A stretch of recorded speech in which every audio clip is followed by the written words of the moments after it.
Welcome to Edna's. How can I help you today? No, just kidding. You know what time it is. Woo! Woo! Get into it! Get into it! Yes! We are back, lovelies. We're back with the final chapter of The Miserable Mill by Lemony, Snicket, a series of unfortunate events, book 4. Because next time we meet, which is next Tuesday, we will be starting the Austere Academy, which is book 5, which is going to... Okay, so my favorite books in this series is 5, 6, which is the Ursac's Elevator, and 7, which is the Vile Village. The Vile Village is my #1 favorite book in all of the 13 books of a series of unfortunate events. Just saying. And when we get there, you'll find out why. 1, because I know the Austere Academy, Ursac's Elevator, and Vile Village like the back of my head. There will be times when I'm reading to y'all and I won't even look at the book. But it seems that Violet has saved her brother from being hypnotized and causing the unfortunate death of Charles. And with their combined ingenuity and Sunny, fending off Dr. Orwell trying to attack her with her cane sword. But irony has a beautiful way of correcting people's actions because Dr. Orwell is no more, if you remember from the last reading. So, without further ado, let's go ahead and have a drink of water because I had to take a nap after work. I was a little bit tired today, which is odd because I had plenty of sleep the night before. Excuse me. So, let's go ahead and get started. Chapter 13. Dreadful, dreadful, dreadful, Sir said, shaking the cloud of smoke that covered his head. Dreadful, dreadful, dreadful. I quite agree. Y'all know who that is with that cough. When you called me this morning and described the situation, I thought it was so dreadful that I canceled several important appointments and took the first available train to Paltryville in order to handle this matter personally. We appreciate it very much, Charles said. Dreadful, dreadful, dreadful, Sir said again. The Baudelaire orphans sat together on the floor of Sir's office and looked up at the adults discussing this situation, wondering how in the world they could talk about it so calmly. The word dreadful, even when used 3 times in a row, did not seem like a dreadful enough word to describe everything that had happened.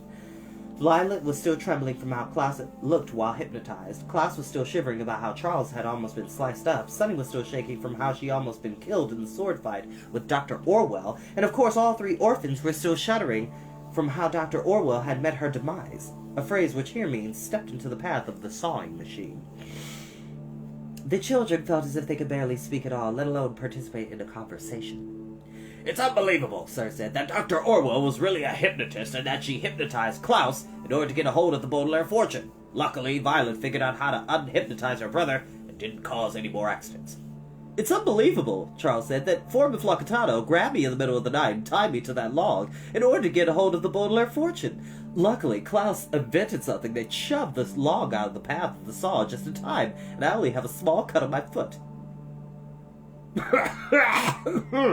It's unbelievable, Mr. Poe said after a short cough, that Shirley was going to adopt the children in order to get a hold of the Baudelaire fortune. Luckily, we realized her plan, and now she has to go back to being a receptionist.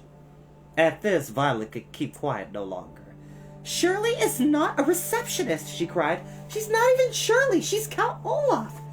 Now that, Sir said, is the part of the story that is so unbelievable that I don't believe it. I met this young woman and she isn't at all like Count Olaf. She has 1 eyebrow instead of 2, that's true, but plenty of wonderful people have that characteristic.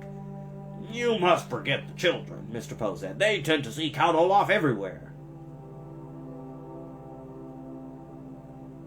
Mr. Poe, stop playing games.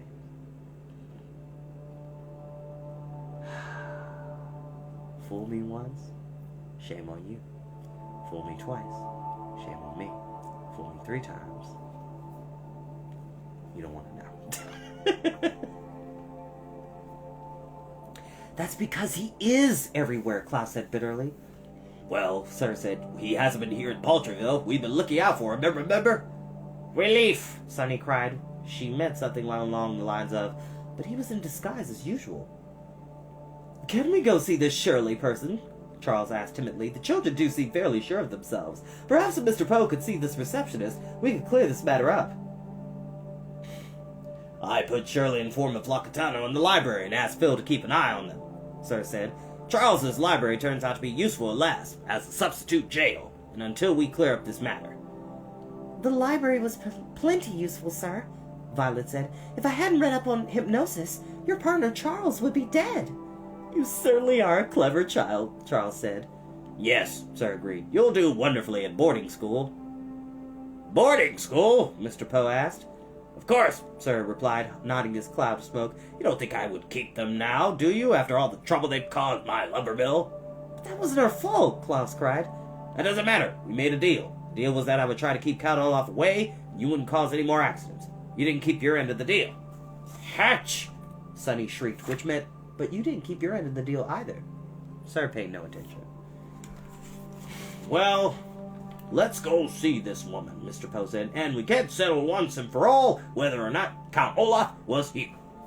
The three grown-ups nodded, and the three children followed them down the hallway to the library door, while Phil was sitting on a chair with a book in his hands.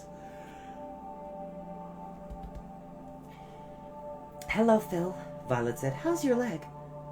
Oh, it's getting better, he said, pointing to his cast. I've been guarding the door, sir, and neither Shirley nor Foreman Flocatano have escaped. Oh, and by the way, I've been reading this book, Paltryville Constitution. I don't understand all of the words, but it sounds like it's illegal to pay people only in coupons.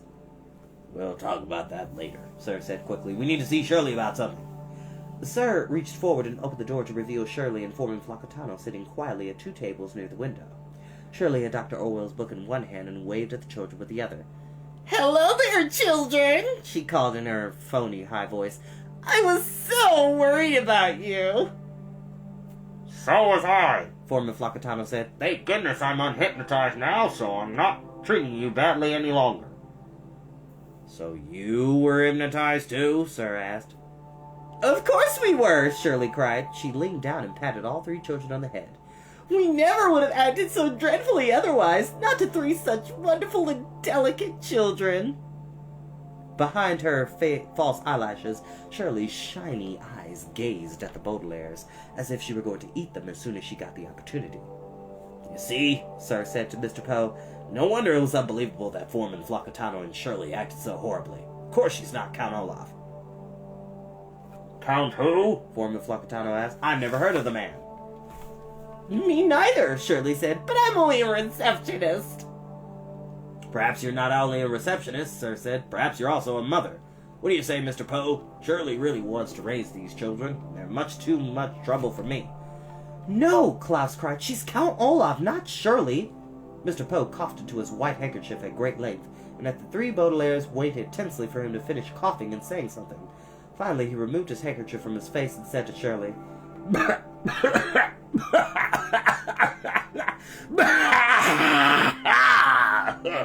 I'm sorry to say this, ma'am, but the children are convinced that you are a man named Count Olaf, disguised as a receptionist. If you like, Shirley said, I can take you to Dr. Orwell's office, the late Dr. Orwell's office, and show you my nameplate. It clearly reads Shirley. I'm afraid that would not be so sufficient, Mr. Poe said. Would you do us all the courtesy of showing us your left ankle? Why, it's not polite to look at a lady's legs, Shirley said. Surely you know that. If your left ankle does not have a tattoo of an eye on it, Mr. Poe said, then you are most certainly not Count Olaf. Shirley's eyes shone very, very bright. She gave everyone in the room a big, toothy smile.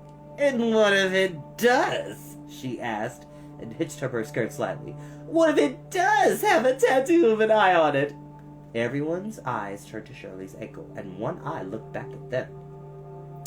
It resembled the eye-shaped building of Dr. Orwell, which the Baudelaire orphans felt had been watching them since they arrived in Paltryville.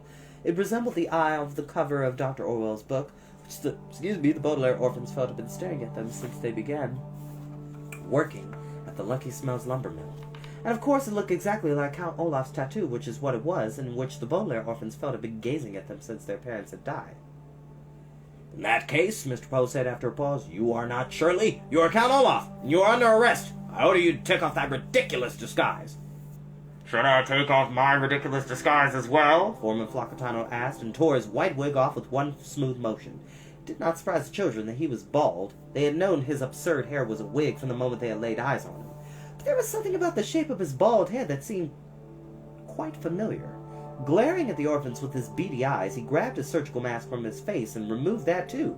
A long nose uncurled itself from where it had pressed down to his face, and the siblings saw in an instant that it was one of Count Olaf's assistants. "It's the bald man!" Violet cried. "With the long nose!" Klaus cried. Flammo! Sonny cried, which meant, "Who works for Count Olaf?" I guess we're lucky enough to capture 2 criminals today, Mr. Poe said sternly. "Well then, if you include Dr. Orwell. Count Olaf, and what a relief it is to call him that instead of Shirley," said. Enough nonsense, Mr. Poe said. You, Count Olaf, are under arrest for various murders and attempted murders, various frauds and attempted frauds, and various despicable acts and attempted despicable acts, and you, my bald, long-nosed friend, are under arrest for helping him. Count Olaf shrugged, sending his wig toppling to the floor and smiling at the Baudelaires in a way they were sorry to recognize. It was a certain smile that Count Olaf had just when it looked like he was trapped. It was a smile that looked as if Count Olaf were telling a joke. And it was a smile accompanied by his eyes shining brightly as his evil brain working furiously. "This book was certainly helpful to you orphans," Count Olaf said, holding Dr. Orwell's advanced ocular science high in the air. "And now it will help me." With all his rotten might, Count Olaf turned and threw the heavy book right through one of the library windows. With a crash of tinkling glass, the window shattered and left a good-sized hole. The hole was just big enough for a person to jump through, which exactly what the bald man did, wrinkling his long nose at the children as if they smelled bad. Count Olaf laughed a horrible, rough laugh and followed his comrade out the window and away from Paltryville. "I'll be back for you, orphans," he called. "I'll be back for your lives." "Egad," Mr. Poe said, using an expression which here means, "Oh no, he's escaping."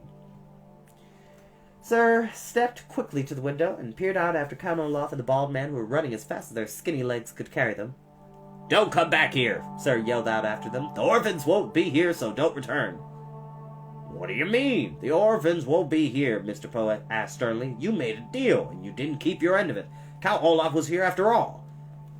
That doesn't matter, Sir said, waving one of his hands dismissively. Wherever these Baudelaires go, misfortune follows, and I will have no more of it. But, sir, Charles said, they're such good children. I won't discuss it anymore, Sir said. My nameplate says The Boss, and that's who I am. The boss has the last word, and the last word is this. The children are no longer welcome at Lucky Smells. Violet, Klaus, and Sonny looked at one another. The children are no longer welcome at Lucky Smells. Of course, is not the last word, because it is many words. And they knew, of course, that when Sir said the last word, he did mean one word, but the final opinion of the situation. But their experience at the lumber mill had been so very dreadful that they didn't care much that they were leaving Paltryville. Even a boarding school sounded like it would be better than their days with Foreman Flocatano, Dr. Orwell, and the evil Shirley. I'm sorry to tell you that the orphans were wrong about boarding school being better, but at the moment they knew nothing of the troubles ahead of them, only of the troubles behind them.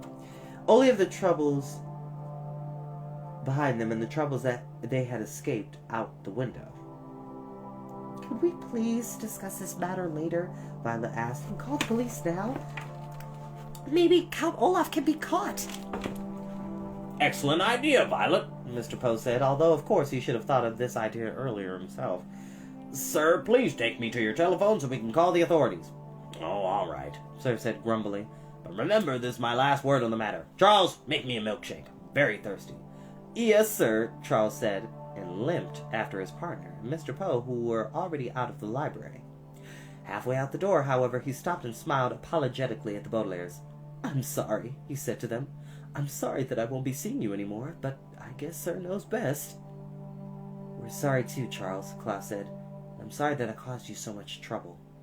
It wasn't your fault, Klaus said kindly, as Phil limped up behind him. What happened? Phil asked. I heard breaking glass. Count Olaf got away, Violet said, and her heart sank as she realized it was really true. Shirley was really Count Olaf in disguise, and he got away just like he always does. Well, if you look on the bright side, you're really quite lucky, Phil said, and the orphans gave their optimistic friend a curious look, and they looked curiously at one another. Once they had been happy children, so content and pleased with their life that they hadn't even known how happy they were. Then came the terrible fire, and it seemed since then that their lives had scarcely had one bright moment, let alone an entire bright side. From home to home they traveled, encountering misery and wretchedness wherever they went, and now the man who had caused such wretchedness had escaped once more. They certainly didn't feel very lucky. "What do you mean?" Klaus asked quietly. "Well, let me think," Phil said, and thought for a moment. In the background, the orphans could hear the dim sounds of Mr. Poe describing Count Olaf to somebody on the phone.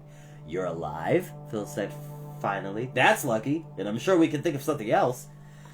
The three children looked at one another and then at Charles and Phil, the only people in Palterville who had been kind to them. Although they could not miss the dormitory or the terrible casseroles or the back-breaking labor of the mill, the orphans would miss these two kind people. And as the siblings thought about whom they would miss, they thought how much they would have missed one another if something even worse had happened to them. What if Sonny had lost the sword fight? What if Klaus had stayed hypnotized forever? What if Violet had stepped into the path of the star instead of Dr. Orwell? The Baudelaires looked at the sunlight pouring through the shattered window where Count Olaf had escaped and shuddered to think of what could have happened. Being alive had never seemed lucky before, but as the children considered their terrible time in Sir's care, they were amazed at how many lucky things had actually happened to them. "It was lucky," Violet admitted quietly, "that Klaus invented something so quickly, even though he's not an inventor." "It was lucky," Klaus admitted quietly, "that Violet figured out how to end my hypnosis, even though she's not a researcher."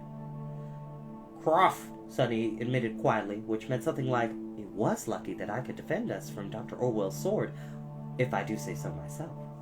The children sighed and gave each other small, hopeful smiles. Count Olaf was on the loose and would try again to snatch their fortune, but he had not succeeded this time. They were alive, and as they stood together at the broken window, it seemed that the last word on their situation might be lucky, the word that caused so much trouble to begin with. Baudelaire orphans were alive, and it seemed that maybe they had an inordinate amount of luck after all. Yep, there goes Count Olaf, disguised as Shirley, escaping with Foreman Flacatano. There's Sir, just shaking his fist. And that is the end of Book 4, The Miserable Mill. Now, I'm still waiting on, the Oster Academy to be mailed here, so that will be here probably by Saturday. But as always, I really love and appreciate anybody that comes to watch these videos. These are for your entertainment, for getting kids as well as adults excited about the magic of literature. I'll see you soon. Bye-bye now.